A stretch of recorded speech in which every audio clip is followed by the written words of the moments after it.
देखो supreme court ये फैसला ले सकता है कि कोई भी चीज़ एसेंशियल रिलीजियस प्रैक्टिस है या नहीं है। किस केस के बाद से? 1954 शिरूर मठ केस के बाद से। बहुत बढ़िया। जो नॉर्थ अटलांटिक ट्रीटी ऑर्गेनाइजेशन है ना, वो कब बनी थी?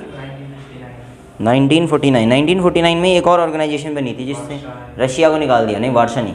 अच्छा, वार्शा पहले बनी, वार्शा बाद में बनी। बताओ, कल ही निकाला है उसने रशिया को। कल नहीं, 17 को रशिया को निकाल दिया है just because of Ukraine war. कौन? यूरोपियन काउंसिल या काउंसिल ऑफ यूरोप। ठीक है, कितने सदस्य हैं उसमें? 47। अब लिखना the Arctic policy of India. Bharat की आर्कटिक नीति, Arctic policy of India, Bharat की आर्कटिक नीति, आर्कटिक पॉलिसी ऑफ इंडिया या भारत की आर्कटिक नीति। ठीक है, ये रिसेंटली गवर्नमेंट ने जारी की है। अच्छा, अगर बाय द वे देखा जाए तो Arctic policy of India Arctic से रिलेटेड होगी पहली चीज़ तो बेसिक आइडिया ये होगा कि आर्कटिक कहाँ है, नॉर्थ या साउथ? पक्का? फिर से सोच लेना एक बार, आर्कटिक नॉर्थ में है या साउथ में? ग्लोब के अंदर आर्कटिक नॉर्थ एरिया में पड़ता है कि साउथ में? साउथ में पड़ता है। चलो देख लेते हैं। अगर हम सिंपली एक ग्लोब बनाएं तो वैसा होना चाहिए फिर। ठीक है, कितना टिल्ट होगा? झुका कितना होगा? 23.5 डिग्री। तो यहाँ से ऐसे कुछ कह सकते हैं हम कि 23.5 डिग्री में झुक जाएगी अर्थ। ठीक है, मैं ये मान रहा हूँ कि ऊपर वाला नॉर्थ पोल और नीचे वाला साउथ पोल है। ऐसा ही होता है? जरा ध्यान से याद करते रहना जो हमने पढ़ा है। कभी जब तुम मैप बनाते थे यहाँ से ऐसा करते थे कुछ लास्ट में, यहाँ पे क्या लिखते थे? हाँ, क्या लिखते थे यहाँ पे? अंटार्कटिका। ऐसा ही लिखते थे। तो यहाँ पे क्या होगा फिर? कौन सी डायरेक्शन हुई है? ये घना कन्फ्यूजन क्यों पैदा हुआ फिर? यहाँ पे रशिया है, यहाँ पे कनाडा, ऊपर ग्रीनलैंड वगैरह वगैरह। यहाँ पर ओशन का नाम क्या है? आर्कटिक ओशन है। तो यहाँ पर क्या पड़ेगा? आर्कटिक मीनवाइल एक मेनलैंड है ही नहीं। आर्कटिक में क्या क्या शामिल है? यहाँ से कनाडा वगैरह वाला थोड़ा सा रीजन, यहाँ से डेनमार्क वाला जो इलाका है, कौन सा? ग्रीनलैंड का। ठीक है, आइसलैंड वगैरह यहीं पर है। उसके अलावा यहाँ पे क्या हुआ ना, पानी जम गया है, मेन ओशन जो था वो जम गया है, वही क्या है? आर्कटिक है। तो ध्यान देना, हम लोग हमेशा ये दिमाग में रखते हैं कि अंटार्कटिका ऊपर होगा, नॉर्थ पोल में होगा, कई कन्फ्यूजन रहता है। अंटार्कटिका नीचे है साउथ में, जो कि मेन लैंड है, बाउंड्री है, ज़मीन है, इसमें उसके ऊपर बर्फ़ जमी है।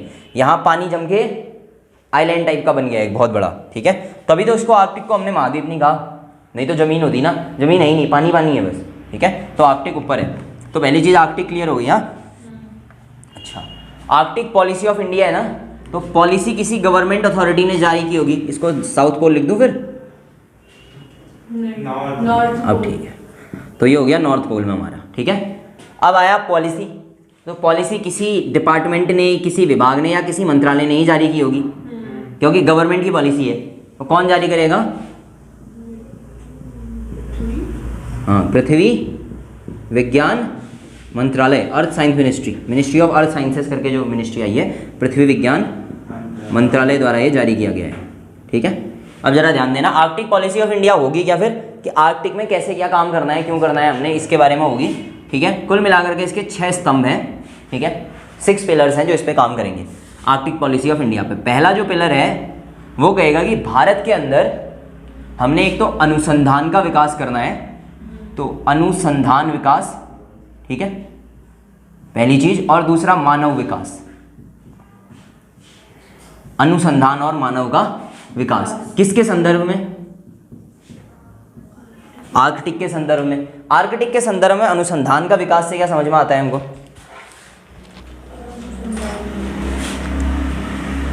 आर्कटिक के संदर्भ में अनुसंधान विकास से, या मानव विकास को यहाँ से हटा भी देते हैं, क्योंकि एक और में मानव विकास आएगा अभी हमारा, अलग से हमने मानव विकास के ऊपर भी लिखा है। तो अनुसंधान विकास या वैज्ञानिक अनुसंधान भी कह सकते हैं हम इसको। ठीक है, वैज्ञानिक अनुसंधान विकास ये किसके संदर्भ में होगा हमारे? देखो, अगर हमने इस इलाके में जाना है आर्कटिक के अंदर, तो यहाँ पे हमको रिसर्च करनी है, तो उसके लिए क्या इंडिया के अंदर पहले हमको इनके बारे में पढ़ना चाहिए। यहाँ हम ये भी कह सकते हैं कि यहाँ पे कोल्ड इलाका है ना, कोल्ड एनवायरनमेंट की स्टडी इंडिया में होनी चाहिए, कोल्ड स्पीसीज की स्टडी होनी चाहिए। क्या इंडिया के अंदर ऐसा कोई सब्जेक्ट बना हुआ है जो हमें ठंडे स्थलों पर पाए जाने वाले पर्यावरण और जीवों के बारे में शिक्षा देता हो? ऐसा नहीं है, ठीक है। मतलब ऐसा कोई स्पेसिफिक सब्जेक्ट नहीं है हमारे यहाँ जो ठंडी अर्थव्यवस्थाओं के बारे में बताए, कोल्ड इकोनॉमीज़ के बारे में, कोल्ड एनवायरनमेंट के बारे में। तो हम चाहते हैं कि ऐसा क्या किया जाए, एक विकास बनाया जाए। इसके अलावा हमारा यहाँ एक वो है 2008 के अंदर हमने कुछ बनाया था यहाँ, ठीक है, उसके ऊपर उसको डेवलप करो कह रहे हैं। वो क्या था? हिमाद्री। हिमाद्री हमारा एक अनुसंधान संस्थान टाइप का है। कहाँ?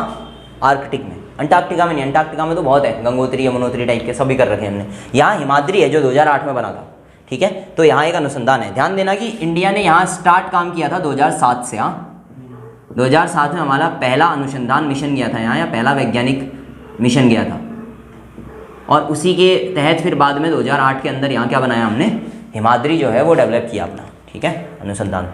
तो अनुसंधान और विकास से संबंधित ये हो गया। दूसरा है हमारा पर्यावरण संरक्षण। ये तो सामान्य चीज हो गई फिर, ठीक है। सस्टेनेबिलिटी ऑफ एनवायरनमेंट एक तरीके से कह सकते हैं। हमारा सिंपल मानना ये है कि पूरी दुनिया के अंदर आर्कटिक वाला जो इलाका है इसको सिक्योर रखा जाना चाहिए। तो हम भी कहते हैं कि हाँ भैया पर्यावरण संरक्षण करना चाहिए। इससे रिलेटेड अगर हम भारत के लिए बात करें, एक 1920 में इंडिपेंडेंट नहीं हम, एक स्वालबार्ड संधि हुई। अब जरा ध्यान से सुनना, स्वालबार्ड संधि या स्वालबार्ड ट्रीटी, या एक तरीके से इसको हम कहते हैं स्वालबार्ड कन्फेडरेशन। एक तरीके से स्वालबार्ड में बातचीत हुई। ये जगह स्वालबार्ड जो है ये यहाँ पड़ती है, ठीक है, आर्कटिक के अंदर, लेकिन यहाँ तो जा नहीं सकते, तो संधि कहीं और हुई होगी। तो ध्यान देना, स्वालबार्ड संधि मेनली जो लोकेशन है वो पेरिस में थी, ठीक है। स्वालबार्ड संधि हुई पेरिस में है, बट जो स्वालबार्ड का इलाका है वो कहाँ है? आर्कटिक के अंदर है। दूसरी चीज़, जो हमारा हिमाद्री है वो खुद स्वालबार्ड इलाके में ही पड़ता है, ठीक है। हिमाद्री पड़ता भी कहाँ है? स्वालबार्ड में, जो कि कहाँ है? आर्कटिक के अंदर है। हाँ, हालांकि ये 1920 वाली जो संधि है स्वालबार्ड वाली, ये हुई कहाँ थी? पेरिस के अंदर हुई थी, ठीक है। तो हम लोग पेरिस के अंदर इसमें शामिल हैं। अच्छा, अगर मैं बात करूँ इस स्वालबार्ड संधि के, तो भारत ने इस पर हस्ताक्षर किए हैं, ठीक है। तो इसका मतलब ये हुआ कि हम इसके एक हस्ताक्षरकर्ता देश हैं, तो इसके नियमों का पालन करेंगे, पर्यावरण संरक्षण वगैरह के बारे में बात करेंगे। तीसरा, हमने कहा है कि हम अर्थव्यवस्था पर भी ध्यान देंगे इससे। अगला पिलर हमारा होगा अर्थव्यवस्था। ये कैसे सर? अब देखो, पर्यावरण की वजह से ये गल रही है ज़मीन आर्कटिक, तो धीरे धीरे यहाँ अगर खनन किया जाए या यहाँ से कोई नए खनिज मिल सकते हैं, या हो सकता है कोई नए खनिज का भंडार मिले। अब ये किसी कंट्री के अंदर तो आता नहीं है, तो जिस कंट्री के पास ज़्यादा टेक्नोलॉजी होगी वो यहाँ ज़्यादा इन्वेस्टमेंट करेगा या ज़्यादा निकालेगा यहाँ से खनन वगैरह करके। तो उस हिसाब से हम अर्थव्यवस्था से कनेक्ट करने की कोशिश करेंगे इसको। ये हमारा थर्ड पिलर हो गया। चौथे पिलर में हम कहना चाह रहे हैं कि हम इसको कनेक्टिविटी देंगे, ठीक है, या हम इसमें परिवहन, ट्रांसपोर्टेशन एवं कनेक्टिविटी। अब इसमें सारी चीज़ें आ गई हमारी। नेटवर्क पहुंचाने की भी कोशिश करेंगे हम इसके लिए पोर्ट जो है वो डेवलप करेंगे। जो अब क्योंकि ये इलाका ठंडा इलाका है, तो हमको ऐसी शिप्स और ऐसी बोट चाहिए होंगी जो ठंडे में सर्वाइव कर सकें। तो ऐसी टेक्नोलॉजी डेवलप करेंगे जो यहाँ ले जा सके, ठीक है। फिर हमने कहा है कि हम एक और काम करेंगे यहाँ के लिए, इसमें हम गवर्नेंस लाएंगे। एक तो गवर्नेंस प्लस अंतर्राष्ट्रीय सहयोग, क्योंकि झगड़ा हो सकता है ना। कल के दिन सपोज करो कि यहाँ से जम के तेल मिल गया, तो कौन सी कंट्री लेगी? तो इस हिसाब से हम यहाँ गवर्नेंस और अंतर्राष्ट्रीय सहयोग को बढ़ावा देंगे, क्योंकि हम बड़े देशों में आते हैं तो हमारी बात का जो वैल्यू है वो काफ़ी ज़्यादा है as compare to Sri Lanka, Nepal. ये कंट्रीज़ कुछ कहें उससे बढ़िया है हम कुछ कहें तो हमारी बात की वैल्यू रहेगी। हम कहेंगे कि यहाँ गवर्नेंस ऐसे किया जाए, 7-8 लोग मिले, बड़े देश, वो आपस में बात करें, ऐसे ही कुछ काम किया जाएगा। तो गवर्नेंस और अंतर्राष्ट्रीय सहयोग जो है उसके हिसाब से। फिर जो लास्ट हमने कहा है वो कहा है राष्ट्रीय हित। हमारे जो नेशनल इंटरेस्ट हैं वो बने रहने चाहिए, तो राष्ट्रीय हितों से संबंधित कुछ चीज़ें इसमें डाली गई हैं हमारी, ठीक है। राष्ट्रीय क्षमता निर्माण इसके अंदर आएगा। राष्ट्रीय हितों के अंदर जो आएगा वो आएगा राष्ट्रीय क्षमता निर्माण, यानी कि हमारे राष्ट्रीय हित क्या क्या हैं, वो यहाँ से कैसे साझे होंगे या पूरे होंगे, उसके लिए हमें राष्ट्रीय स्तर पर क्षमता का निर्माण करना है, एबिलिटी को डेवलप करना है अपनी, ठीक है। तो कुल मिलाकर के इन 6 स्तंभों पे बात की है आर्कटिक पॉलिसी ऑफ इंडिया ने। ये पॉलिसीज याद रखनी है और बाकी इनके अंदर कुछ बहुत लिखना हो हम आराम से लिख सकते हैं, ठीक है। ठीक है, एक एक लाइन लिखनी होती है। मतलब इंडिया ने अपनी नई आर्कटिक पॉलिसी डाली है, तो ये वैसे एनवायरनमेंट में भी आएगा, जीएस पेपर 3 के अंदर ही है। ये अपना इकोलॉजी एनवायरनमेंट के अंदर, इकोनॉमिक्स के अंदर भी आएगा, तो जीएस पेपर 3 के अंदर ही आएगा। इंटरनेशनल रिलेशनशिप वगैरह में आ जाता है तो फिर हम लोगों को ये जीएस पेपर 2 के अंदर आएगा। मतलब कुल मिलाकर के स्कोप काफ़ी अच्छा है, किसी भी पेपर में पूछ ले कोई दिक्कत नहीं है, ठीक है। फिर आता है एक, अब क्योंकि आर्कटिक है तो आर्कटिक के लिए क्या दुनिया ने कुछ किया? ऑब्वियसली किया ही होगा। फिर एक बनाई आर्कटिक काउंसिल 1996 के अंदर, ठीक है। अब ये आर्कटिक काउंसिल वो होगी फिर जिससे आर्कटिक के बॉर्डर लगेंगे या उस इलाके में जो पड़ता है वही होगी इससे रिलेटेड। आर्कटिक काउंसिल में इंडिया होगा कि नहीं? नहीं है, बट इंडिया एक 13 यहाँ मिला करके ऑब्जर्वर कंट्री है, तो ऑब्जर्वर नेशन में इंडिया आता है। 13 ऑब्जर्वर कंट्री हैं जिसमें इंडिया एक है। ध्यान देना कि इंडिया 2013 में इसमें जुड़ा था, ठीक है। इसमें चाइना भी है ऑब्जर्वर कंट्रीज के अंदर। ध्यान देना जो रिसेंट जुड़ा है वो कौन है? वो है स्विट्जरलैंड, 2017 के अंदर जुड़ा था वो, उसके बाद से कोई नहीं है। 13 ऑब्जर्वर कंट्रीज हैं इसके अंदर, ठीक है। मेंबर कंट्रीज अप्रॉक्स इसमें 8 के आसपास हैं, सदस्य 8 हैं, हालांकि याद नहीं करने हैं पर फिर भी मेंबर जो हैं वो 8 हैं। इसके याद करने की थोड़ा सा कोशिश कर लेते हैं। कनाडा पड़ेगा 1, यूएसए पड़ेगा 2, आइलैंड 3, ग्रीनलैंड 4, रशिया 5, ठीक है, डेनमार्क 6, ठीक है, और एक कंट्री और है तुम्हारी नॉर्वे, क्योंकि इसका हेडक्वार्टर जो है आर्कटिक कंट्रीज़ का 1996 वाले का नॉर्वे के अंदर है। टॉस्को करके एक जगह पड़ती है, टॉस्लो करके एक जगह है, वहाँ है नॉर्वे के अंदर। तो नॉर्वे एक कंट्री हो गई 8, ठीक है। बाकी याद नहीं करने हैं मेंबर कंट्रीज़, बस थोड़ा दिमाग में आइडिया होना चाहिए कि जो जो बॉर्डर लगाते हैं वो कौन कौन से हैं। तो कुल मिलाकर के ग्रीनलैंड, वो आइस जो अपना डेनमार्क है वो क्यों आया होगा? ग्रीनलैंड की वजह से आया होगा, ठीक है, उसके ऊपर वही है ना, तो उस वजह से आया। एल्स तो वो नीचे हुआ ना यूरोप में, यूएस के अलास्का की वजह से आया है। कुल मिलाकर के ऊपर जो टच करते हैं वो सभी आ जाएंगे लगभग। अब सबसे बड़ा रीजन रशिया का ही है, नहीं तो और कंट्रीज बढ़ जाती है हमारी, ठीक है, मैनेज हो गया वो, ठीक है। तो अब कुल मिलाकर के इंडिया के बारे में कहेंगे तो 1920 से हमने स्टार्ट कर दिया था स्वालबार्ड की संधि से। 2007 में हमने पहला वैज्ञानिक मिशन भेजा, 2008 में हमने हिमाद्री बनाया, 2008 के बाद 2014 में हमने यहाँ अपना इंड आर्क करके एक मिशन भी भेजा, इंडिया इन आर्कटिक करके एक मिशन भी भेजा है। ये वाला जो इलाका पड़ता है 2014 वाला, ये तुम्हारा पड़ेगा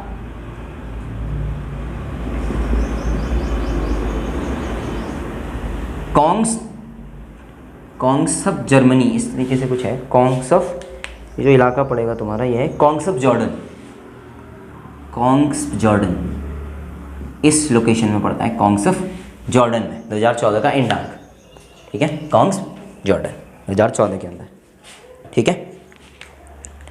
और रीसेंट अगर कहा जाए तो रीसेंट इंडिया ने किया 2016 के अंदर, अगेन यहीं कहाँ? स्वालबार्ड के अंदर, ठीक है, स्वालबार्ड के अंदर। रीसेंट 2016 के अंदर है एक ग्रुवेपडेट करके एक लेबोरेटरी खोली है यहाँ, ग्रुवेपडेट करके। रीसेंट जो है 2016 के आसपास है, ग्रुवेपडेट जो है वो यहीं खोली है स्वालबार्ड के अंदर। ये रिसेंट है 2016 के अंदर जो हमने काम किया था, ठीक है। ट्रोम्सो लिख लेना यहाँ पे, नॉर्वे के अंदर ट्रोम्सो लोकेशन है जहाँ पे हेडक्वार्टर है, ट्रोम्सो, ऐसे ही। हाँ, ओ ट्रोम्सो कहाँ है? नॉर्वे के अंदर है। आर्कटिक काउंसिल जो है उसका हेडक्वार्टर, ठीक है। बना कब? 1996 के अंदर, ठीक है, 19 सितंबर 1996 को बनाए, 19 सितंबर 1996 का। चलो अगली न्यूज़ है पीएम उज्ज्वला से रिलेटेड, ठीक है। ये हो जाएगा आर्कटिक पॉलिसी ऑफ इंडिया। इसके ऊपर एनवायरनमेंट से वगैरह से रिलेटेड कोई क्वेश्चन आ जाए, ठीक है।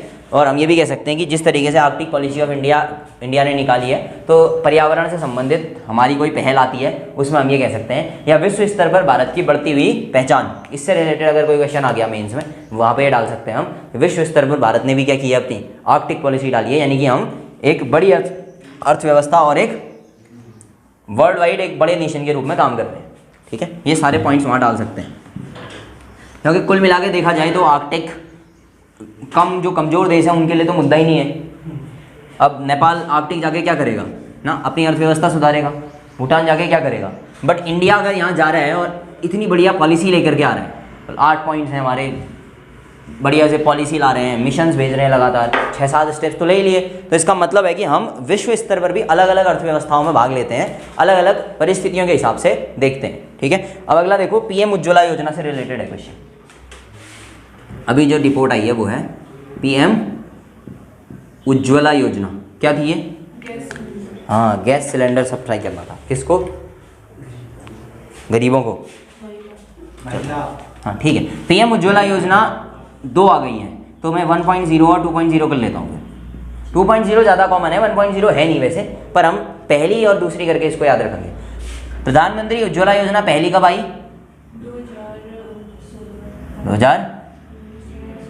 2016 में आई। ठीक है, दूसरी कब आई? 2021 में आई। ठीक हो गया। कुल मिला के कुछ नहीं किया हमने, इसके अंदर स्कोप बढ़ा दिया कि पहले इतनों को बांटा है तो अब इतनों को बांटो, खत्म करो। ठीक है, अभी चर्चा में क्यों आई? क्योंकि प्रधानमंत्री उज्ज्वला योजना के संबंधित संसदीय समिति की रिपोर्ट में कहा गया है कि भैया इससे 13% मौतें कम हुई हैं। हाउस होल्ड पॉल्यूशन की वजह से जो मौतें होती थी, घर के अंदर पॉल्यूशन की वजह से जो मृत्यु होती थी, उसमें 13% की कमी आई है। इसके अलावा एक और डाटा इन्होंने दिया है 1.8 मिलियन टन PM 2.5 कम हुआ है इसकी वजह से। अब ये पता नहीं क्या है, बट इसने कहा है कि 1.8 मिलियन टन PM 2.5 जो है वो कम हो गया है। किसकी वजह से? प्रधानमंत्री उज्ज्वला योजना। ये क्या होता है, कोई आइडिया? PM 2.5 पार्टिकुलेट मैटर 2.5, इनका साइज जो होता है वो 2.5 माइक्रोमीटर के आसपास होता है। बहुत छोटे छोटे पार्टिकल होते हैं ये जो एनवायरनमेंट में होते हैं, लेड वगैरह के या बाकी चीज़ों के पॉल्यूटेंट्स के छोटे छोटे पार्टिकल। एक है PM 2.5, एक होता है PM 10। साइज के हिसाब से सबसे खतरनाक अगर कोई चीज़ है जो किसी के लिए होती है इन एयर पोल्यूशन, वो ये है, क्योंकि 2.5 साइज होने की वजह से ये हमारी श्वास नली में ज़्यादा जल्दी चले जाता है। जैसे हमने इनहेल किया, ये घुस जाएगा अंदर, तो इसकी जैसे वैल्यू बढ़ेगी तो उससे दिक्कत हो जाएगी। अभी दिल्ली गवर्नमेंट के अंदर दिल्ली हाईकोर्ट ने भी एक पॉलिसी निकाली थी कुछ टाइम पहले, नवंबर-दिसंबर के आसपास, पॉल्यूशन से रिलेटेड। उसके बाद फिर दिल्ली गवर्नमेंट की कुछ चीज़ों को सुधारा है उसने, वहाँ भी ये बहुत चर्चा में आता है। जब भी दिल्ली का पॉल्यूशन आएगा ना, तो उसमें PM 2.5 और PM 10 पक्का आएंगे। ये मुद्दा ही वहाँ का सबसे बड़ा है। फिर कार्बन मोनोऑक्साइड, नाइट्रस ऑक्साइड, ये सब गैसें भी निकलती हैं इससे। ठीक है, अब जरा देखना, प्रधानमंत्री उज्ज्वला योजना पहली और दूसरी दोनों आई, इसमें ये सुधार हुए, तो कुल मिलाकर के प्रधानमंत्री उज्ज्वला योजना ने अपना एक बढ़िया पर्सपेक्टिव जो है वो सॉल्व कर दिया। मतलब एक तरीके से हमने इसको इसीलिए लाए थे कि गरीबों का जो है वो इसकी वजह से तो मौतें ना ही हो। हालांकि 13% बहुत बड़ा आंकड़ा है नहीं, पर उसके बाद भी अगर देखा जाए तो कुछ नहीं से 13% ही सही वाला स्थिति है। अब तो दूसरा भी शुरू होगा तो इसका बाद में जो है वो चेक करके बताया जाएगा, पर ठीक है, प्रधानमंत्री उज्ज्वला योजना में ये सारे कुछ सुधार हो गया है। ठीक, अब बात करेंगे प्रधानमंत्री उज्ज्वला योजना में चयन का आधार क्या रहेगा, फिर कैसे चयन किया जाएगा कि भैया मेरे को सिलेंडर मिलेगा कि नहीं मिलेगा, है ना। चयन कैसे किया जाए कि प्रधानमंत्री उज्ज्वला योजना में होगा। अब देखना, हुआ ये कि 2012 से पहले तक तो हम गरीबी रेखा के अंदर काम कर लेते थे। 2012 से पहले जो भी BPL से नीचे है, BPL से ऊपर है, उस हिसाब से हम बताते थे कि ये गरीब है इसको दे दो, ये अमीर है ये। अब हुआ ये कि 2012 में जो रिपोर्ट आई तेंदुलकर समिति की, उसने बड़ा बेकार सा डाटा दिया। उसने कहा कि भैया देखो 47 रुपया जो आदमी कमा लेगा वो भारत में गरीब नहीं है, एक दिन का 47 रुपया जो कमाता है। अगर देखा जाए तो तेंदुलकर समिति की रिपोर्ट ने बढ़िया ही कहा था, 47 रुपया एक आदमी कमाता है तो भारत में एवरेज एक फैमिली को अगर देखा जाए तो 5 लोग होते ही होते हैं। 40 भी लगाते हैं तो 200 रुपये के आसपास वो एक दिन का कमाते हैं, तो एक महीने का उनका कितना हो गया, 6000 रुपये। तो 6000 रुपये में ठीक ठाक एक महीने का जुगाड़ हो जाता है। अब अगर कोई आदमी गरीब है तो इसका सिंपल मतलब ये हुआ कि उसको अपनी मूल आवश्यकताओं की पूर्ति करनी है, कपड़ा मिल जाना चाहिए, किराया हो जाना चाहिए उसके लिए, और खाने के लिए मिल जाना चाहिए। 6000 रुपये में ये तीनों आपूर्तियाँ हो जाती हैं। बहुत अच्छे से अगर हो जाए फिर वो गरीब थोड़ी होगा ना। तो हमने एक गरीब और गरीब से थोड़ा ऊपर आना था, तो जिस आदमी के पास 6000 रुपये के आसपास लगभग एक महीने में है, वैसे ये 7500 के आसपास बैठता है, अगर इतना है तो वो गरीबी रेखा से ऊपर है और एल्स वो नीचे है। पर बवाल हुआ तो गवर्नमेंट ने ये कहा कि देखो ऐसा है, तेंदुलकर समिति की जो रिपोर्ट है गरीबी के ऊपर आती है, या जो भी हमने गरीबी रेखा का निर्धारण किया हुआ है उसको आज से किसी भी योजना का आधार नहीं माना जाएगा। तो 2012 के बाद से गरीबी रेखा से रिलेटेड किसी को भी गरीब का आधार नहीं माना जाता। वो केवल सरकार अपनी योजनाओं के निर्माण के लिए यूज़ करती है, ना कि फ़ायदा देने के लिए। मतलब अब ये नहीं होगा कि जो गरीबी रेखा से नीचे है उनको बांट दो। ये काम किसको दे दिया उन्होंने, या तो स्टेट गवर्नमेंट करें या जिस भी डिपार्टमेंट की योजना है उसके अंदर समिति बना देंगे। जैसे प्रधानमंत्री उज्ज्वला योजना है, अगर ग्राम विकास मंत्रालय या ग्रामीण विकास मंत्रालय इसको देखेगा तो ये कहेंगे कि भैया ऐसा करो ग्रामीण विकास मंत्रालय से कि तुम अपना एक समिति बना लो, कमेटी बना लो, वो देख ले कि किसको देना है किसको नहीं देना है। तो इस हिसाब से कुछ सिफारिशें आई और उसके बाद से माना गया कि भैया इनको दे देते हैं, इनको नहीं देते हैं। किस किस को देंगे में चयन का आधार पहला रखा गया कि अगर कोई प्रधानमंत्री आवास योजना के तहत घर बनाता है उनको देना चाहिए। हालांकि उस घर की महिला के हिसाब से देखा जाएगा। ये प्रधानमंत्री आवास योजना के अंतर्गत एक घर की जो महिला है उसको अगर आवास मिला हो। दूसरा, अगर वो अंत्योदय अन्न स्कीम के अंदर आती है, अंत्योदय अन्न स्कीम, अन्न योजना जो है उसके अंदर अगर वो आएंगे तो उनका भी चयन किसमें किया जाएगा, प्रधानमंत्री आवास योजना के तहत घर हो या अंत्योदय हो तो उनको भी क्या दिया जाएगा, उज्ज्वला योजना के अंतर्गत क्या दिया जाएगा, उनको सिलेंडर वगैरह दिया जाएगा। उसके अलावा जो तीसरा डाटा दिया उन्होंने कहा कि देखो ऐसा करते हैं 2011 की, ठीक है ध्यान से सुनना, सोशल इकोनॉमिक, सामाजिक आर्थिक, social economic and caste base census 2011 में जनगणना हुई थी। उस समय एक जनगणना हुई थी सामाजिक आर्थिक और जाति आधारित जनगणना, SECC कहते हैं।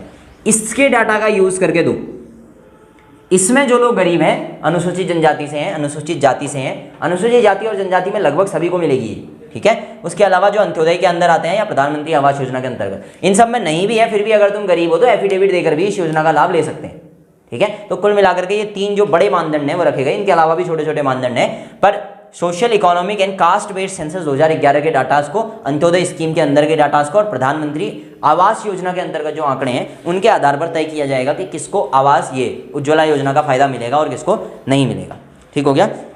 उसके बाद अगली योजना है पंचायती राज मंत्रालय की आपदा प्रबंधन योजना। अच्छा इसको जरा रिलेट करना, पंचायती राज मंत्रालय, ठीक है, मिनिस्ट्री ऑफ पंचायती राज, इसका डिजास्टर मैनेजमेंट प्लान, ठीक, प्रधानमंत्री मिनिस्ट्री ऑफ पंचायती राज मंत्रालय की डिजास्टर मैनेजमेंट प्रोग्राम किसके लिए होगा फिर ये, गांवों के लिए। इसमें आएंगे ग्राम पंचायतें जो ग्राम से रिलेटेड है, इससे ऊपर आता है राज्य और इससे ऊपर आता है सेंटर, यानी कि डिस्ट्रिक्ट लेवल पर भी होने के लिए तो है लेकिन वो सब यहीं समाहित रहेंगे, ठीक है। यानी कि ये डिस्ट्रिक्ट वाली बॉडी के अंदर ही आएगा हमारा। यहाँ पे क्या है, नेशनल डिजास्टर मैनेजमेंट फोर्स है, नेशनल डिजास्टर अथॉरिटी है, नेशनल डिजास्टर मैनेजमेंट अथॉरिटी यही है ना, राष्ट्रीय आपदा प्रबंधन प्राधिकरण, यहाँ पर क्या हो गया, राज्य आपदा प्रबंधन प्राधिकरण, यहाँ पे आ जाएगा जिला आपदा प्रबंधन प्राधिकरण, जो इनके लिए नोडल मिनिस्ट्री होगी या नोडल ऑर्गेनाइजेशन होगी वो होंगी ये सब, ठीक है। इसमें इन्होंने किस पर फोकस किया है, फिर गाँव पर फोकस किया है कि भैया ऐसा है गांव के लेवल पर भी एक आपदा कमेटी होनी चाहिए। कुल मिला के आइडिया कुछ नहीं है, सिंपली चीज़ें जो पहले से हम आपदा प्रबंधन में पढ़ते आ रहे हैं वही है। वो ये कहना चाह रहे हैं कि गांव के लोग सीधे आपदाओं से प्रभावित होते हैं, उनको आपदाओं की बेहतर समझ होती है और इमीडिएट रेस्क्यू करने के लिए हमें गाँव के लोगों की आवश्यकता होगी। ऑब्वियसली अगर किसी गाँव में आपदा आती है तो NDRF की टीम उतनी जल्दी तो पहुँचेगी नहीं, पहुँचेगा कौन, गाँव का आदमी जो लोकल में रहता है। तो उन लोगों को सम्मिलित किया जाए, हर गाँव में, हर ग्राम पंचायत के अंदर कम से कम एक आपदा प्रबंधन समिति का निर्माण किया जाए, ये वगैरह इसने कहा है। उसके अलावा बाकी कुछ खास है नहीं। इसमें जो याद करने वाली चीज़ें हैं वो दो हैं, एक तो है भारत में आपदा प्रबंधन एक्ट जो अभी भी काम कर रहा था, कब, कोविड के दौरान, national disaster act, national disaster management act है वो नॉर्मली। तो ये आपदा प्रबंधन एक्ट जो है ये कब का है, डिजास्टर मैनेजमेंट एक्ट, आपदा प्रबंधन अधिनियम 2005 का है, ठीक है। आपदा प्रबंधन अधिनियम जो है वो 2005 का है। भारत की राष्ट्रीय आपदा प्रबंधन नीति कब बनी थी, समझ में आ रहा है डिफरेंस दोनों में।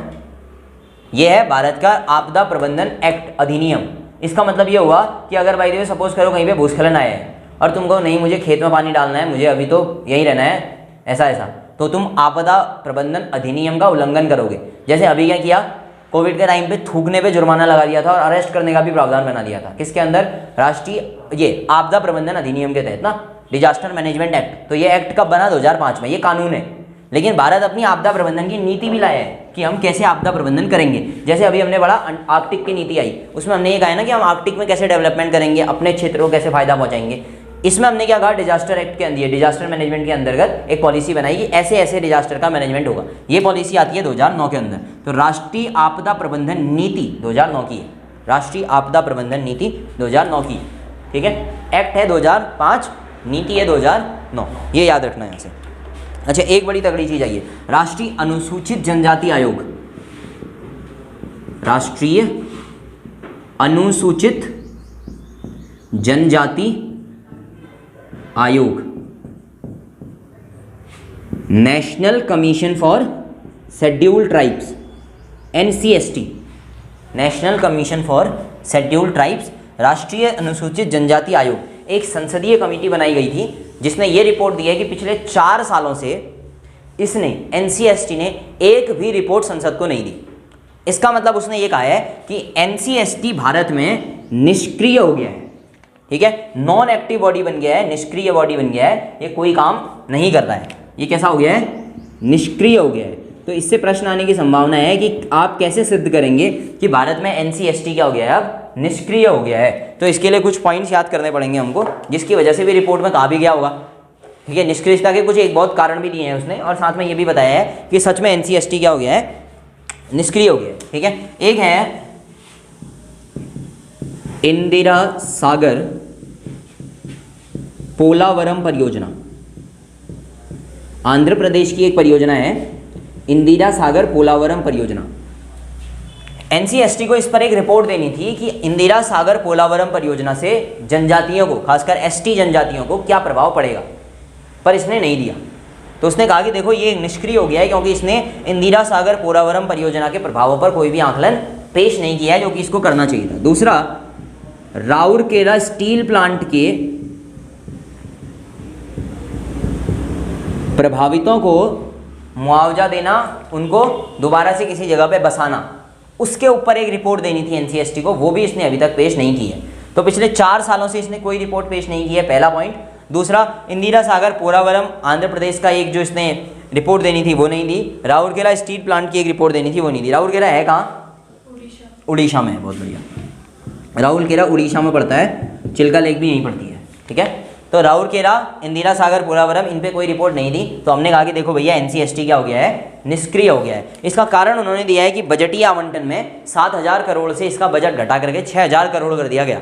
2021-22 के लिए NCST का जो बजट है वो कम करके कितना कर दिया? 6,000 करोड़, 7,000 करोड़ से। बट गवर्नमेंट ने अपना एक्सप्लेनेशन दिया कि भैया देखो ऐसा है, ये अपना पूरा पैसा खर्च नहीं कर पाए थे, इसीलिए हमने क्या किया? 7,000 से 6,000 कर दिया। दूसरा ये है कि इसके अंदर जो इनकी नियुक्तियों के मानक है वो बहुत कट टफ है, तो इस वजह से हम कहते हैं कि इस डिपार्टमेंट के अंदर बहुत सारे लोग आए नहीं हैं, ठीक है। लेकिन कुल मिलाकर के राष्ट्रीय अनुसूचित जनजाति आयोग संवैधानिक निकाय है या गैर संवैधानिक निकाय है या असंवैधानिक निकाय है? गैर संवैधानिक ज़्यादा अच्छा वर्ड हुआ। संवैधानिक निकाय है तो कहाँ आएगा फिर? संविधान के अंदर। कहाँ पर? किसी अनुच्छेद में। कौन सा? आर्टिकल नहीं, 338 ए के अंदर आएगा। पहले 338 था, ए संशोधन करके आया है। अगर संशोधन करके आया है तो फिर तो संशोधन भी याद करना पड़ेगा। फिर संशोधन कौन सा है फिर इसका? 89th कॉन्स्टिट्यूशनल अमेंडमेंट एक्ट, ठीक है। 89th कॉन्स्टिट्यूशनल अमेंडमेंट एक्ट कब आया? 2003 में। 2003 का 89th कॉन्स्टिट्यूशनल अमेंडमेंट एक्ट कहता है कि अनुच्छेद 338 ए के अंतर्गत किसको रखा जाएगा? NCST को रखा जाएगा, national commission for scheduled tribes को रखा जाएगा, ठीक है। तो ये 2 योजनाएं हो गई। इसके अलावा एक न्यूज आई है अभी केरल हाईकोर्ट से। केरल हाईकोर्ट ने कहा है कि फिल्म इंडस्ट्री को पॉश लागू करना चाहिए।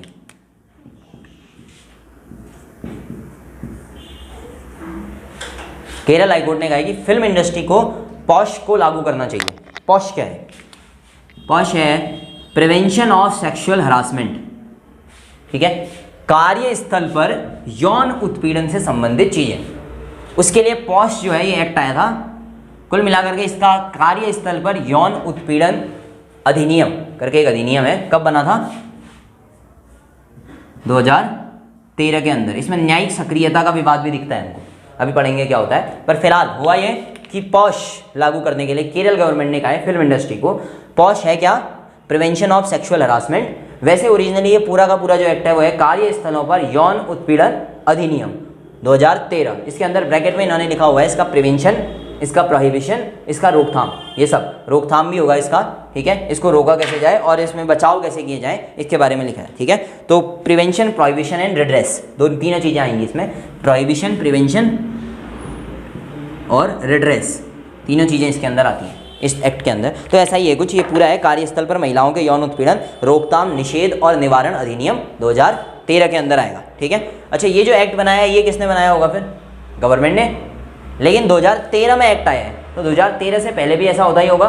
2013 से पहले कब हुआ था? एक बार एक बड़ा फेमस केस है पुराना, हाँ, कौन सा? शारदा नहीं, विशाखा। शारदा भी है एक केस, शारदा केस नहीं है, शारदा एक्ट है, बड़ा पुराना है। शारदा एक्ट है तुम्हारा 1930 के आसपास का, वो किससे संबंधित है? हाँ 1930 अंग्रेजों के समय में बना था वो शारदा एक्ट, बाल विवाह से संबंधित है वो, ठीक है, अंग्रेजों ने बनाया था शारदा एक्ट। ये पूछा हुआ है 2-3 बार शारदा एक्ट से क्वेश्चन, अभी दिमाग में आ गया मेरे को, ठीक है। अच्छा ये वाला जो केस है हमारा यौन उत्पीड़न वाला, जो विशाखा वाला केस है, हालांकि इसमें विशाखा गाइडलाइंस करके ज़्यादा जानते हैं हम, ठीक है, इसीलिए इसको न्यायिक सक्रियतावाद भी कहते हैं। अभी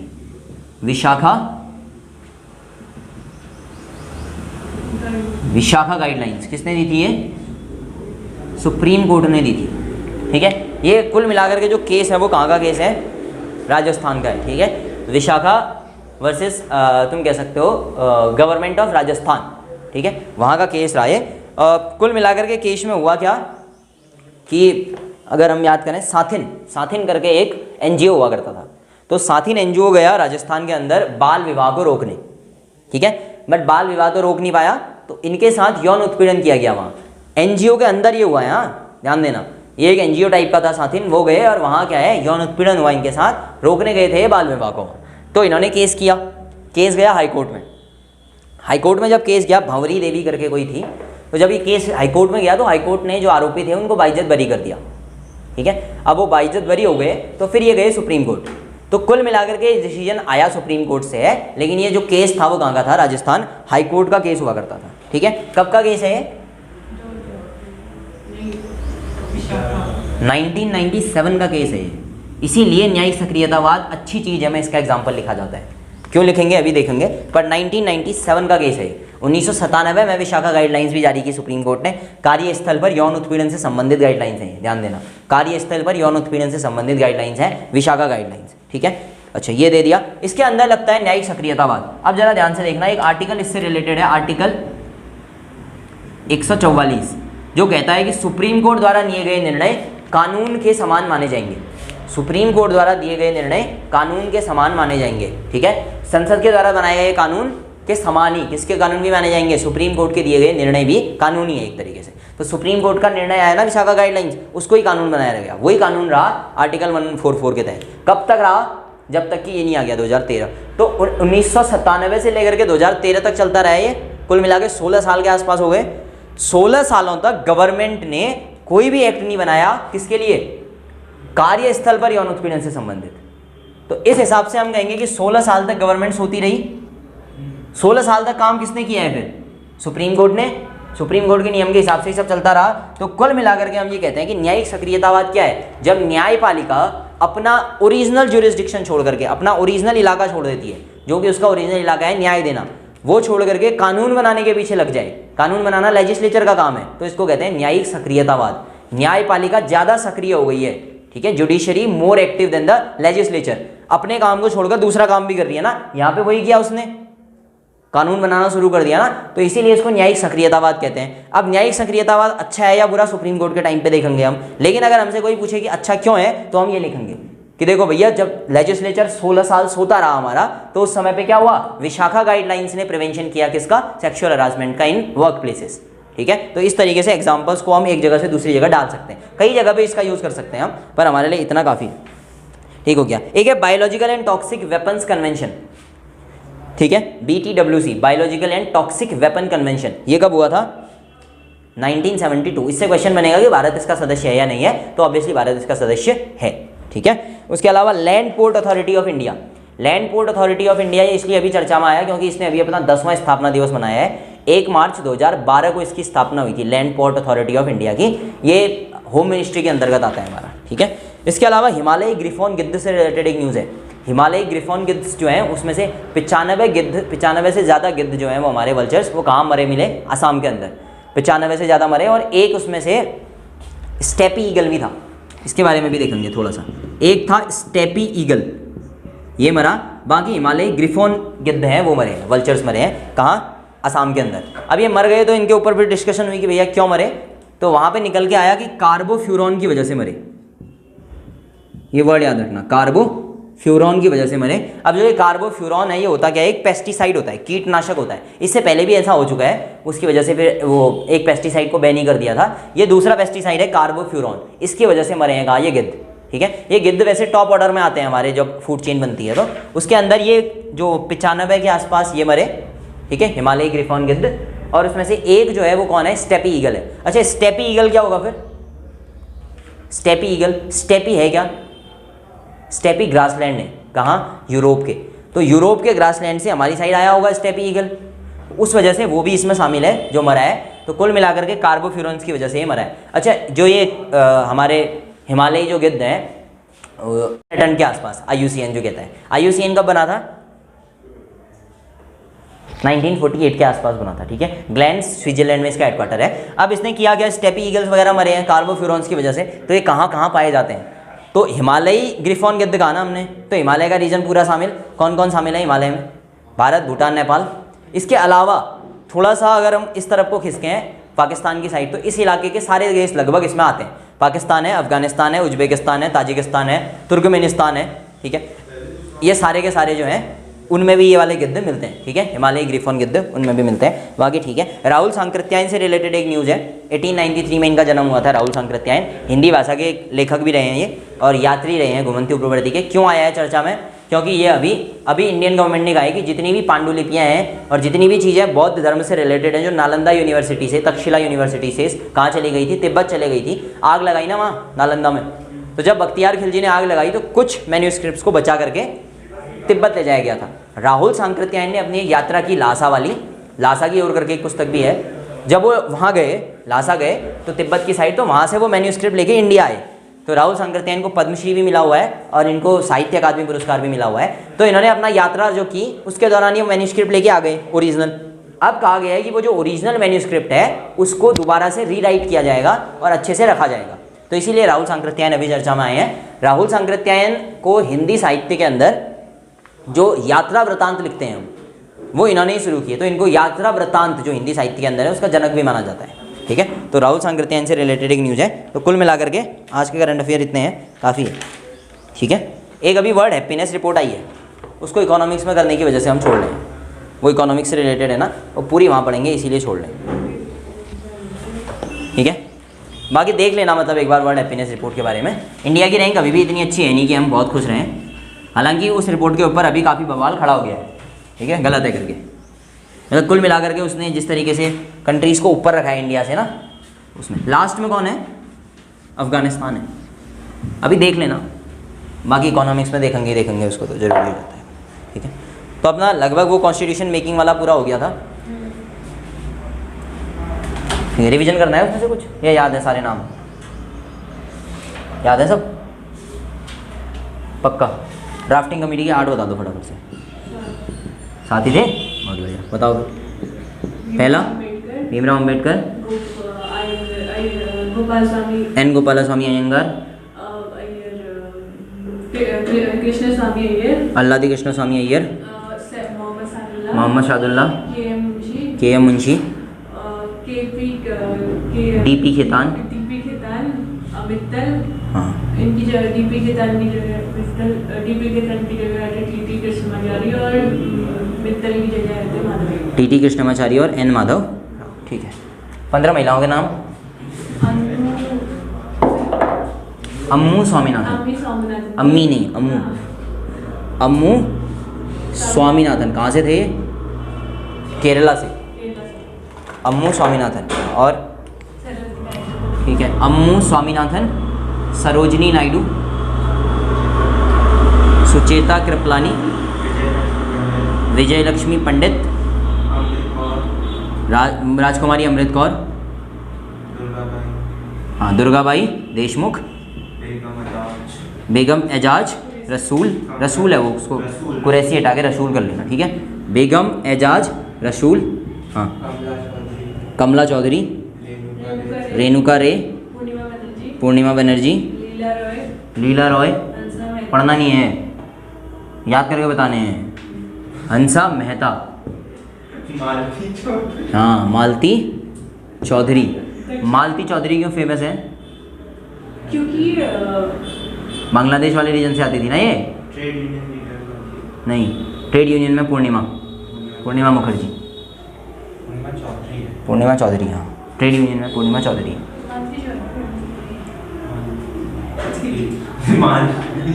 शांति निकेतन वाली है ये। अच्छा, और बताओ, एक और हाँ वो एनिमस करेंगे। एनी मैस्करीन। एक और दक्षाणी दक्षाणी वेलायुधन।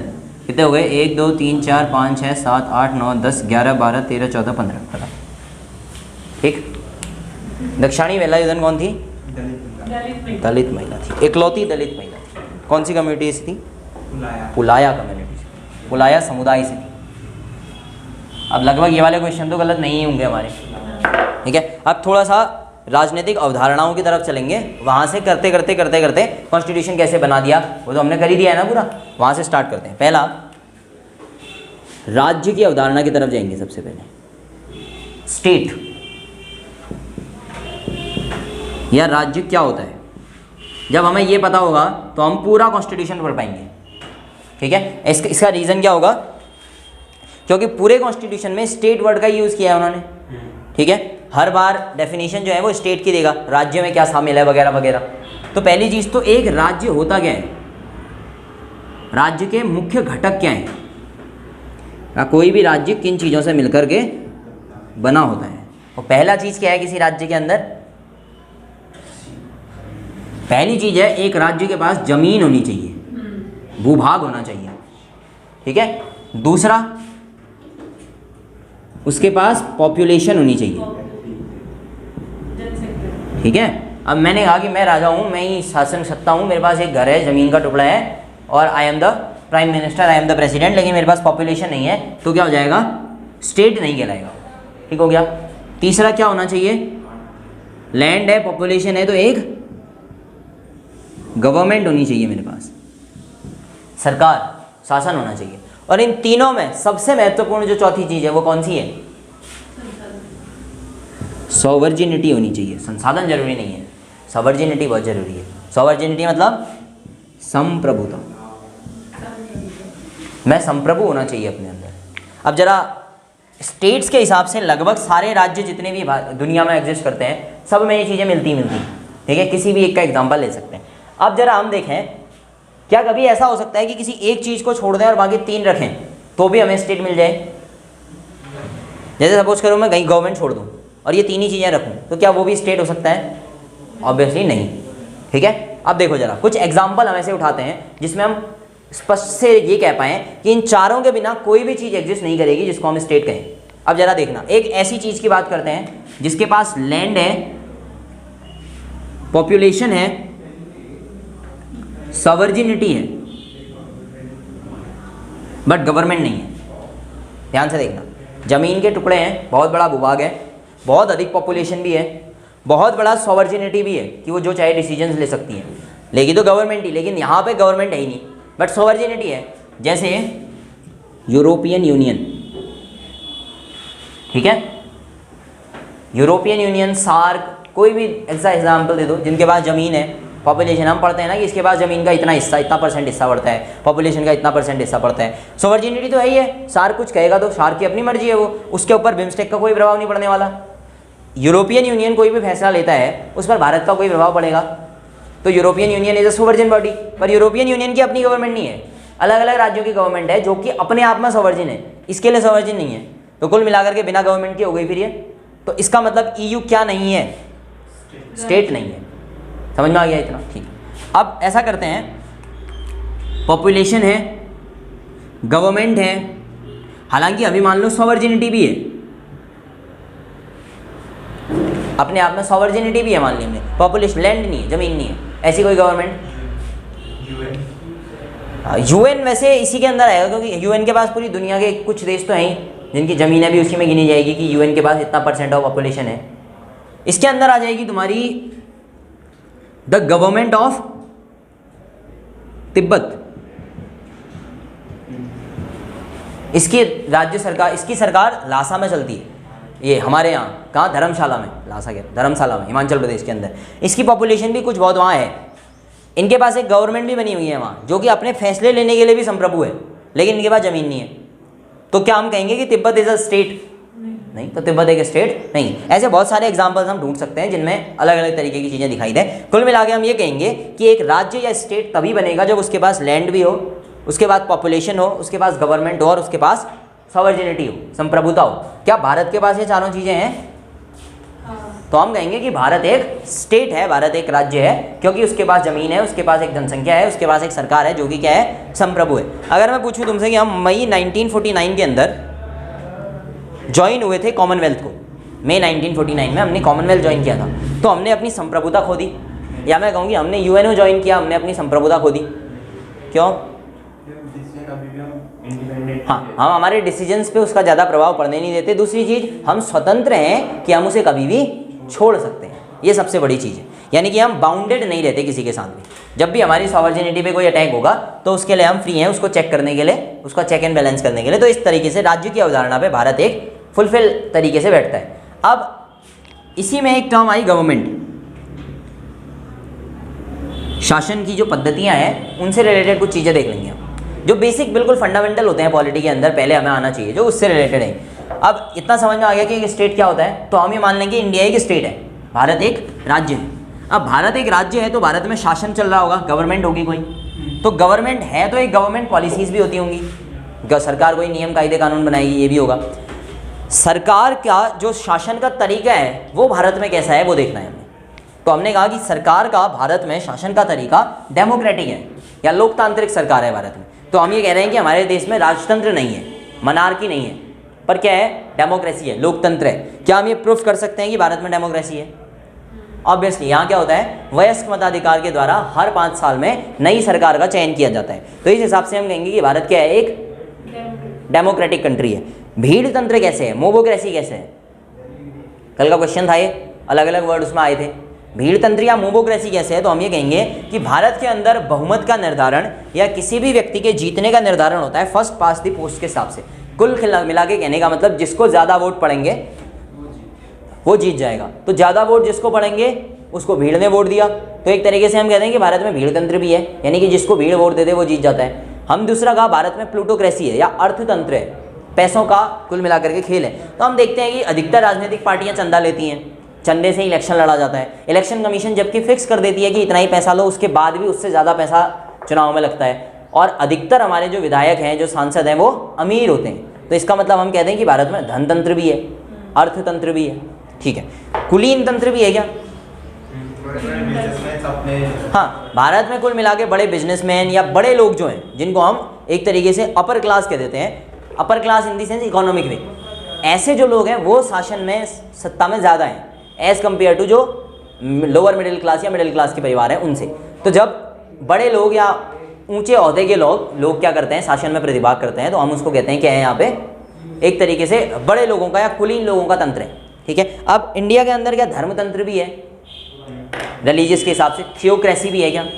कैसे प्रूफ करेंगे थियोक्रेसी है?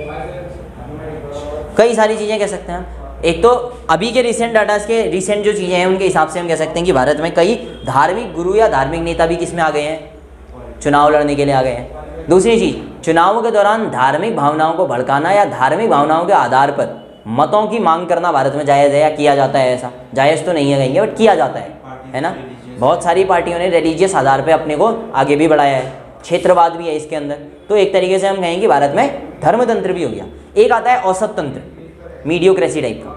ये क्या होता है? तो इसका मतलब होता है कि सत्ता बहुत ज़्यादा अमीर, बहुत ज़्यादा बुद्धिजीवियों को नहीं चुनते, बहुत नीचे लोअर क्लास के या गरीब दलितों को नहीं चुनती, सत्ता औसत लोगों को चुनती है जनता।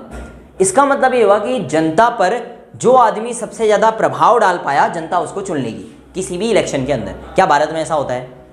क्या भारत चुनाव लड़ने से टाइम पे सबसे बुद्धिमान को चुनता है? ऑब्वियसली नहीं। जैसे कि भीमराव अंबेडकर अपना इलेक्शन ही हार गए थे, तो तभी से प्रूफ कर सकते हैं हम। दूसरी चीज़, क्या भारत दलित का नेता जो है, दलितों के नेता को ही चुनेंगे अपने यहाँ से? मुस्लिमों के नेता को ही चुनेंगे जो कि सबसे मिडिल क्लास के हैं। अगर किसी इलाके में बहुत मजदूर हैं, मजदूरों को ही चुने, ऐसा जरूरी है? नहीं। इसका मतलब वो कौन किसको चुनेगा? जो उनको प्रभावित कर पाएगा।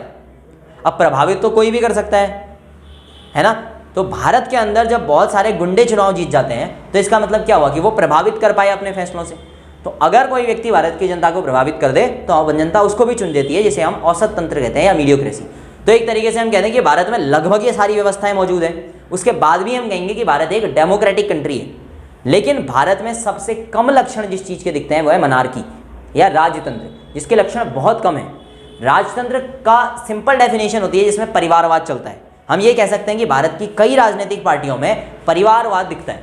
ठीक है, नेपोटिज्म टाइप का दिखता है। लेकिन उसके बाद भी भारत की जनता इन फैसलों के लिए स्वतंत्र है और कई बार उसने बड़े बड़े परिवारों को दोबारा इलेक्शन में नहीं जीतने दिया है।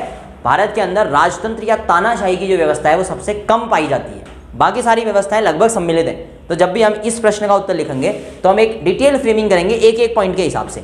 चाहे तो हम इसको पॉइंट वाइज लिख सकते हैं और चाहे तो हम सीधे पैराग्राफ बना के लिखेंगे, लेकिन जब भी इसका आंसर लिखेंगे हम कोशिश करेंगे कि हम पॉइंट वाइज लिखें। तो हम ऐसे बना देंगे, शासन के प्रकार, उसके बाद यहाँ पे थियोक्रेसी, उसके बारे में थोड़ा सा लिख दिया कि भारत में क्यों है, मोबोक्रेसी क्यों है, प्लूटोक्रेसी क्यों है, ऐसे ही सारी चीज़ें लिखने के बाद यहाँ पे एक फुल डायग्राम बना दिया कि जो सब कुछ है। और यहाँ पे लिखेंगे नीचे एक कि भारत में राजतंत्र के सबसे कम जो चीज़ें हैं वो देखने के लिए मिलती हैं, ठीक है, या भारत में राजतंत्र के सबसे कम लक्षण पाए जाते हैं। उसका एक एग्जाम्पल हम 2-3 दे देंगे कि परिवारवाद हालांकि कई दलों में उपस्थित है, उसके बाद भी भारत में हर बार परिवार विजय हो ऐसा होता नहीं है, ठीक है। इस हिसाब से एक कंक्लूजन लास्ट में हम दे देंगे कि भारत का लोकतंत्र सर्वसमावेशी लोकतंत्र है, ठीक हो गया। और सर्वसमावेशी लोकतंत्र रहेगा तो खत्म हो जाएगा, ठीक। अब अच्छा, भारत में एक दलीय लोकतंत्र है, द्विदलीय लोकतंत्र है या बहुदलीय लोकतंत्र है? बहुदलीय लोकतंत्र है। कैसे? कांग्रेस और बीजेपी तो चुनाव लड़ती है ना। हाँ, हम ये कहेंगे कि राष्ट्रीय स्तर पर हमारे पास 2 ही पार्टियां नहीं है, बहुत सारी पार्टियां हैं। हालांकि अभी तक वो जनता पर उतना प्रभाव नहीं डाल पाई हैं, परंतु ऐसा नहीं है कि ये 2 ही पार्टियां रहेंगी जैसे कि अमेरिका में है, ठीक है। इससे बड़ा भारत के अंदर हो सकता है परिवर्तन हो, ऐसे में तीसरी पार्टी को आने के लिए रास्ते सदैव खुले हुए हैं, इसीलिए हम कहेंगे कि भारत में ऐसा नहीं है, ठीक है। अच्छा, एक और जो चीज़ें आती हैं वो हैं कन्फेडरल गवर्नमेंट, फेडरल गवर्नमेंट और एक तरीके से हम कहेंगे यूनिटरी गवर्नमेंट या परिसंघात्मक संघात्मक और एकात्मक, ये भी शासन प्रणालियां हैं, ठीक है। परिसंघात्मक, कन्फेडरल, फेडरल और यूनिटरी, इनमें से भारत में कौन सी है? बीच वाली। कैसे? परिसंघात्मक क्यों नहीं है? परिसंघात्मक क्या होती है? हालांकि वो फेडरल ही है, कन्फेडरल नहीं, फेडरल है। कन्फेडरल गवर्नमेंट्स अब नहीं मिलती हैं, हुआ करती थी कभी अमेरिका कभी हुआ करती थी कन्फेडरल गवर्नमेंट। इसमें हम यूएई का एक एग्जांपल दे सकते हैं। कन्फेडरल गवर्नमेंट में क्या होता है, एक नाम मात्र का सेंटर होगा।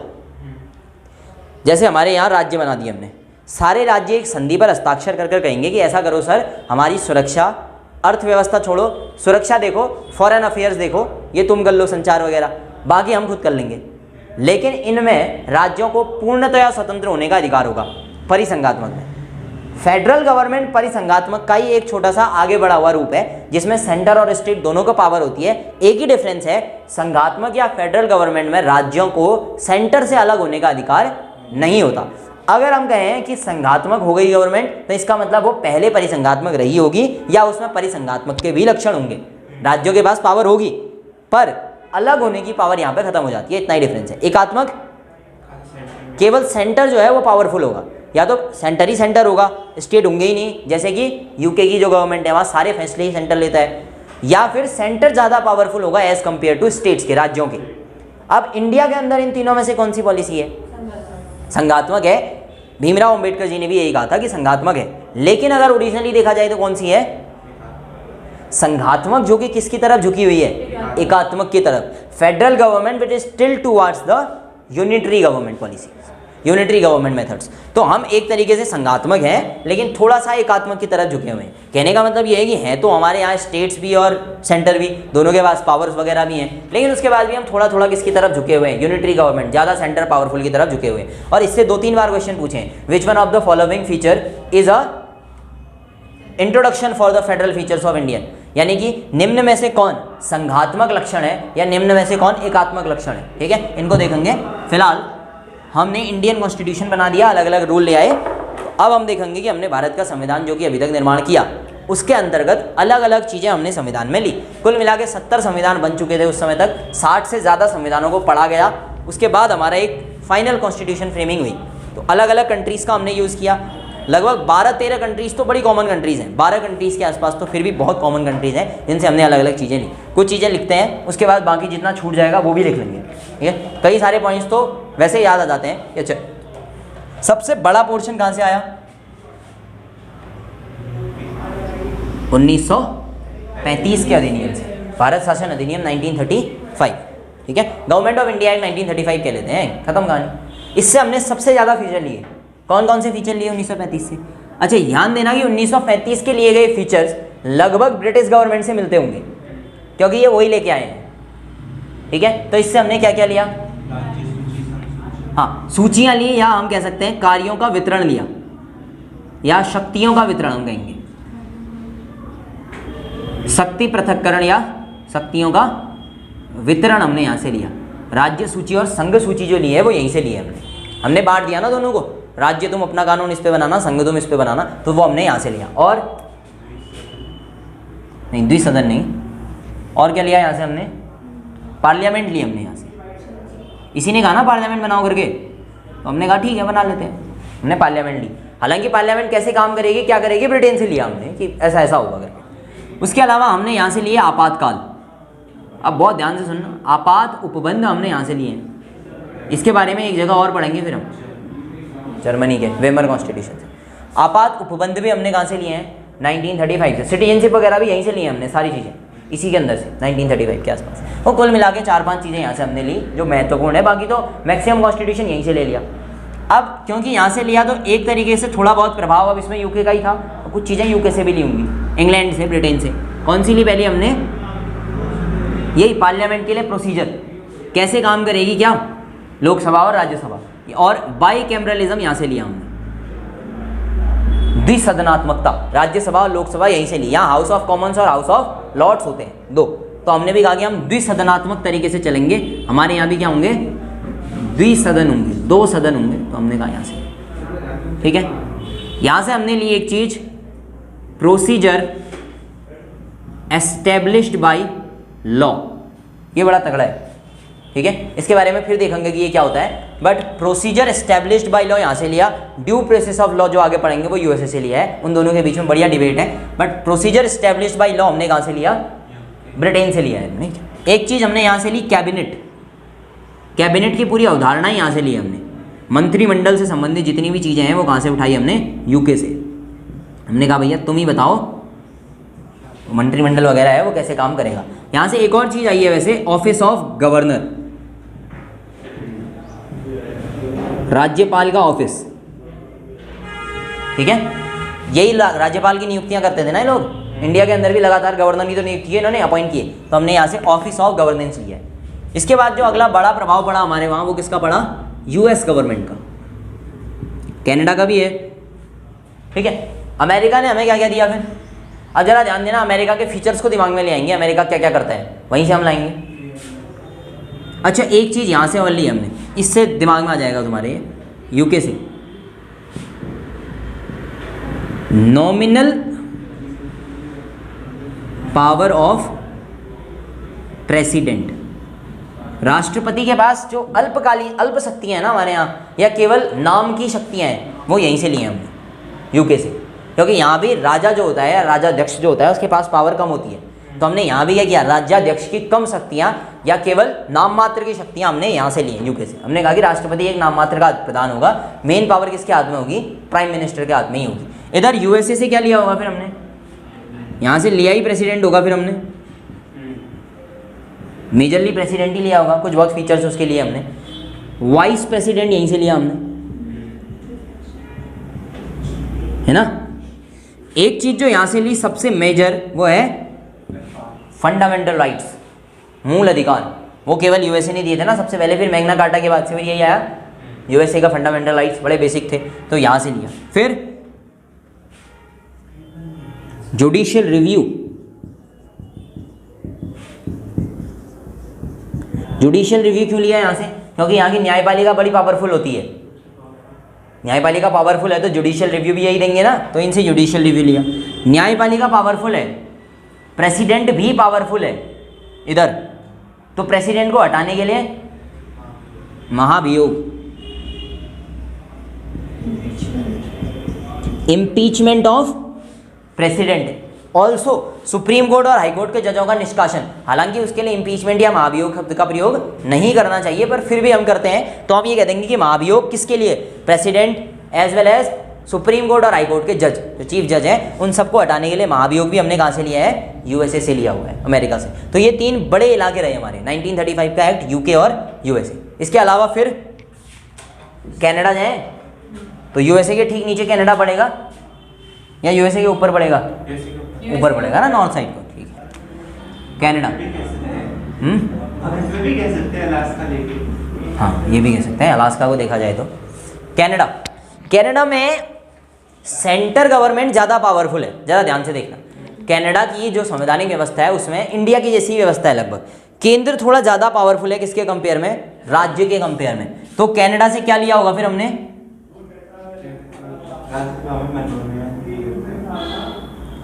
यहाँ से हमने लिया एक तो अपॉइंटमेंट ऑफ गवर्नर, गवर्नर की नियुक्ति। सेंटर को पावरफुल करते जाना है तुमने, वो सारी पॉलिसीज कनाडा से उठाओगे। सेंटर पावरफुल कैसे होगी, जैसे जैसे हम शक्तियां देते जाएंगे जो भी हैं। गवर्नर को नियुक्त कौन करता है, सेंटर, प्रेसिडेंट। तो हमने प्रेसिडेंट को पावरफुल कर दिया, भैया लो तुम ही कर लो, ठीक है। तो कनाडा के अंदर से ये दिया, या यहाँ से हम मेजरली ये लिख सकते हैं कि power of centre, power of centre के जितने भी पॉइंट रहे वो यहाँ से। जैसे इसमें सबसे बड़ा पॉइंट आता है रेसिडुअल पावर्स। क्या होती हैं ये,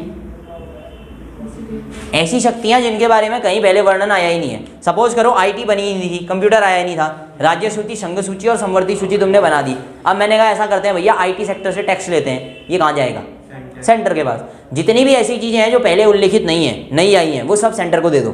किसने कहा, कनाडा ने। तो सारी रेसिडुअल पावर्स का शिफ्ट सेंटर की तरफ होगा, ऐसा किसने बताया हमको, कनाडा ने बताया, ठीक है। कनाडा के बाद 5वां अगर हम लें आयरलैंड या आयरिश कॉन्स्टिट्यूशन, हाँ आयरलैंड से हमने लिया डीपीएसपी, इसको directive principles of state policy हमने आयरलैंड से ली है, ठीक है।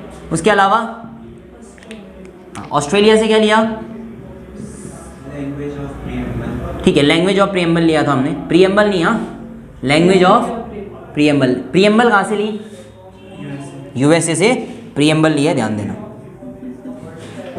प्रीएम्बल प्रस्तावना का कंसेप्ट यूएसए से आया, लैंग्वेज ऑस्ट्रेलिया से आई, दैट इज हम भारत के लोग हैं ना, जैसे जैसे यहाँ पे लिखा है इन्होंने, ठीक है। ऐसा इन्होंने अफ्रीका वालों ने भी लिखा है, ठीक है, we the peoples of African republic, ऐसे करके, ठीक है। ऑस्ट्रेलिया से लिया हमने। और क्या लिया ऑस्ट्रेलिया से, समवर्ती सूची, कनकरेंट लिस्ट।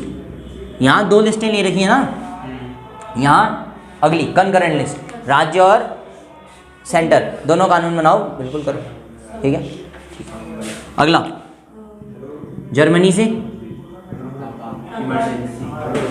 इमरजेंसी नहीं ली जर्मनी से, इमरजेंसी तो यहाँ से ली, जर्मनी से क्या लिया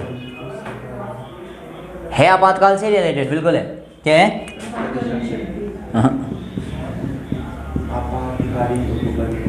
आपातकाल में मूल अधिकार, फंडामेंटल राइट्स इन दी इमरजेंसी। क्या होगा, कैसे होगा, किसका निष्कासन लगेगा, कौन बचे रहेंगे, ये सारी चीज़ें कहाँ से आई, जर्मनी से आई है, ठीक है। कौन से मूल अधिकार बचेंगे, कौन से गायब हो जाएंगे, ये कौन से बचते हैं वैसे, 19 बचे रहता है या हटाया जा सकता है, जब बाह्य आक्रमण होगा उसी स्थिति में हटाया जाएगा, ठीक है। और 21 रहेगा, किसी भी स्थिति में हटाया जाएगा। नहीं, 8वां, इनके अलावा क्या लिख सकते हैं उसके बाद हम, जिनका थोड़ा बहुत प्रभाव पड़ा ही है, Australia, Ireland, Canada 1935, UK, US और हाँ यूएसएसआर, उस समय तो यूएसएसआर था, वहाँ से लिया हमने। क्या लिया यहाँ से हमने, हाँ समाजवाद से रिलेटेड कौन सी चीज़ें हैं, संप्रभुता, अरे भैया यहाँ से भी आएगा कुछ, संप्रभुता वाला नहीं है यहाँ से, कुछ और है यहाँ से न्याय की अवधारणा, न्याय न्याय न्याय, संप्रभुता यहाँ से नहीं है, न्याय है यहाँ से। न्याय कौन सा, सामाजिक, आर्थिक और राजनीतिक न्याय, लिखा है कहीं हमने, सामाजिक, आर्थिक और राजनीतिक न्याय, वो अवधारणा यहीं से ली हमने। और एक चीज़ और है यहाँ से, मौलिक कर्तव्य। कोई भी समाजवादी राष्ट्र लोगों से क्या कहेगा, काम करो, मौलिक कर्तव्य यहाँ से दिए इसने, ठीक है। 9th फ्रांस, यहाँ से लिया है हमने क्या, बंधुता की जो भावना है वो, संप्रभुता नहीं, बंधुता, बंधुता व एकता। फ्रांसीसी क्रांति के बारे में पढ़ा है ना, वहाँ लगा था ये नारा सबसे पहले, बंधुता का, तो वहाँ से हमने उठाया बंधुता और एकता का नारा, ठीक है। फ्रेटर्निटी वाला जो ब्रदरहुड वाली जो भावना है वो हमने कहाँ से उठाई है, फ्रांस से उठाई है, ठीक है। तो बंधुता की जो भावना है वो आई है फ्रांस से। और नहीं और होंगे, नेपाल तो बाद में आया, नेपाल से नहीं। और नेपाल का तो अभी बनाया कॉन्स्टिट्यूशन, और वो भी ढंग का नहीं बना पाए हैं अभी तक। वो थोड़ा हेल्प ले लेनी चाहिए थी इंडिया से, ईगो में आ गए वो इधर। और कौन सी कंट्री हैं, एक तो स्कैंडिनेवियन कंट्रीज़ हैं, स्कैंडिनेवियन कंट्रीज़, इसके अंदर एक 1809 के अंदर ही, ध्यान देना 1809, काफ़ी पहले, स्वीडन नाम की एक कंट्री है यहाँ, इसने लोकपाल जारी कर दिया था। तो हमने लोकपाल कहाँ से लिया, स्वीडन से। एम्बुशमेंट, एम्बुशमेंट कहाँ से आया है, स्कैंडिनेवियन कंट्रीज से आया है, या कुल मिलाकर के हम कह सकते हैं स्वीडन से आया है, बट हमने यहाँ से काफ़ी कुछ चीज़ें दी तो हम इसको स्कैंडिनेवियन कंट्रीज़ कह देते हैं। ये जो यूरोप वाला ये लिखा है उसके ऊपर वाले जो रीजन है ना इस साइड के, स्कैंडिनेवियन कंट्रीज़ वाले, वहाँ से आते हैं। ज्योग्राफी में देखेंगे स्कैंडिनेवियन के बारे में भी। 1809 में स्वीडन ने दो कॉन्स्टिट्यूशन और हैं जिनसे हमने सामान खरीदा है। दक्षिण अफ्रीका, साउथ अफ्रीका से भी तो कुछ लिया है शायद हमने, बताओ। साउथ अफ्रीका,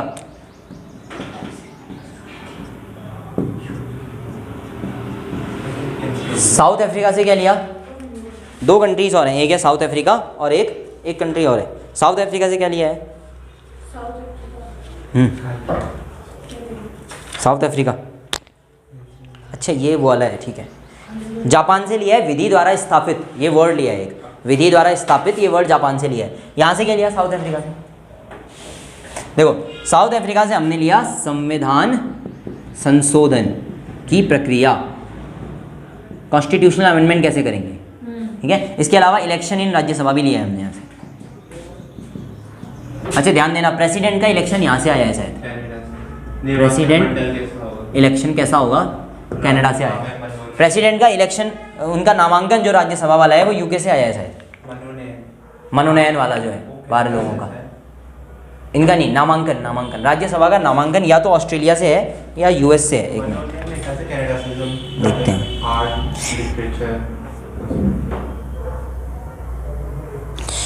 ऑस्ट्रेलिया से है, ऑस्ट्रेलिया से जॉइंट सिटिंग है,